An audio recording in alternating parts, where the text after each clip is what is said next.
ঈদের নামাজ পড়ার সঠিক নিয়ম। ঈদের নামাজে যাওয়ার আগে অবশ্যই আমার এই ভিডিওটি দেখবেন, ইনশাআল্লাহ ঈদের নামাজ নিয়ে আপনার কোনো পেস লাগবে না। প্রথমে ইমামের পিছনে দাঁড়ানোর পর আপনি নিয়ত করবেন যে আমি মুক্তাদি হইয়া এই ইমামের পিছনে অতিরিক্ত 6 তাকবীরের সাথে ঈদুল ফিতরের 2 রাকাত ওয়াজিব নামাজ আদায় করিতেছি, আল্লাহু আকবার। তো ইমাম সাহেব আল্লাহু আকবার বলে হাত বাঁধবেন, আপনিও ইমাম সাহেবের সাথে আল্লাহু আকবার বলে হাত বাঁধবেন।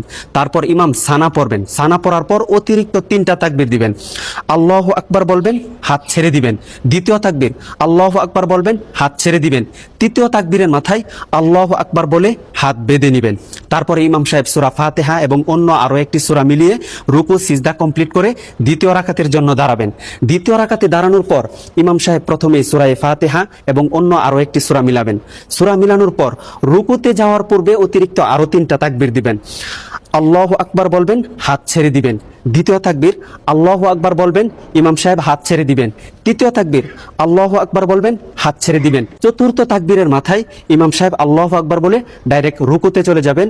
রুকু সিজদা কমপ্লিট করে ডানে বামে সালাম ফিরিয়ে নামাজ শেষ করে দিবেন। ইনশাআল্লাহ আপনাদের নামাজ সহি হয়ে যাবে। আর এই ভিডিওটি সর্বোচ্চ শেয়ার করে দিবেন যেন সকল মানুষ ঈদের নামাজটি শিখতে পারে, ইনশাআল্লাহ।